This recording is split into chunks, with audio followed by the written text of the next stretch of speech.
When I was young, I starting to really make it as an actor. I came in, I talked to my mother. I said, Ma, did you think that this was going to happen? I'd be so big and I'll be able to take care of everybody and I can do this and I can do that and I can. She said, boy, stop it right there, stop it right there, stop it right there. He said that if you only knew how many people that have been praying for you, how many prayer groups she put together, how many prayer cloths she gave me, how many times she splashed me with holy water. She said, oh, you did it by yourself? I tell you what you can do by yourself. You can go outside, get a mop and a bucket and wash them windows. You can do that by yourself. Number one, put God first. Put God first in everything you do.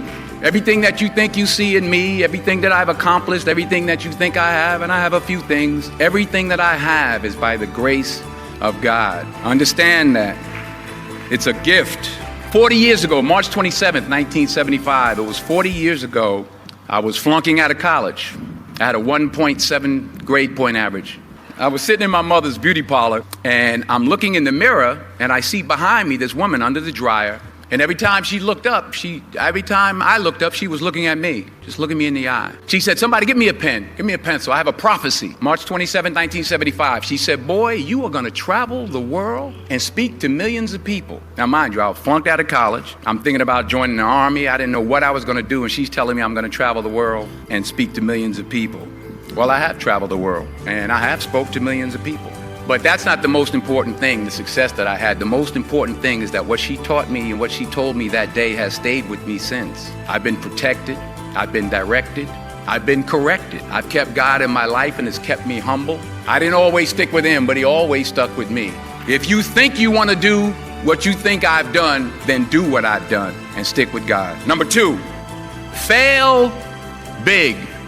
Fail big. You only live once. So do what you feel passionate about. Take chances.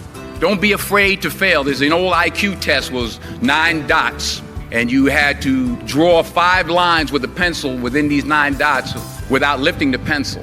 The only way to do it was to go outside the box. So don't be afraid to go outside the box. Don't be afraid to think outside the box. Don't be afraid to fail big, to dream big. But remember, dreams without goals are just dreams, and they ultimately fuel disappointment. So have dreams, but have goals. I try to give myself a goal every day and understand that to achieve these goals, you must apply discipline and consistency.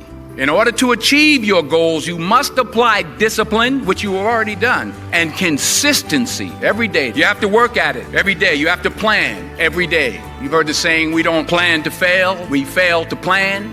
Hard work works. Working really hard is what successful people do.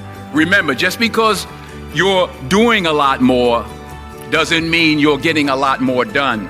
Don't confuse movement with progress. My mother told me, she said, yeah, because you can run in place all the time and never get anywhere. So continue to strive, continue to have goals, continue to progress.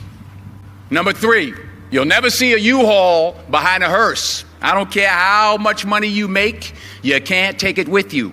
And it's not how much you have, it's what you do with what you have. We all have different talents. Some of you will be doctors, some lawyers, some scientists, some educators, some nurses. The most selfish thing you can do in this world is help someone else. Why is it selfish? Because the gratification, the goodness that comes to you, the good feeling that I get from helping others, nothing's better than that. It's the joy. That's where the joy is, in helping others. That's where the success is, in helping others.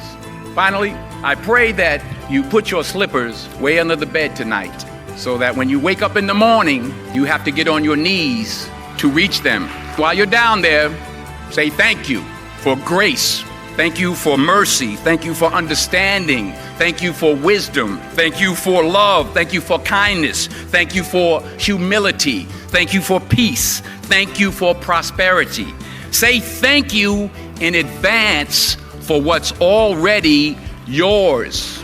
Say thank you in advance for what is already yours. True desire in the heart for anything good is God's proof to you, sent beforehand to indicate that it's yours already. True desire in the heart, that itch that you have, whatever it is you want to do, that thing that you want to do to help others and to grow and to make money, that desire, that itch, that's God's proof to you, sent beforehand already to indicate that it's yours. And anything you want, you can have. So claim it. Work hard to get it. When you get it, reach back. Pull someone else up. Each one, teach one. Don't just aspire to make a living. Aspire to make a difference.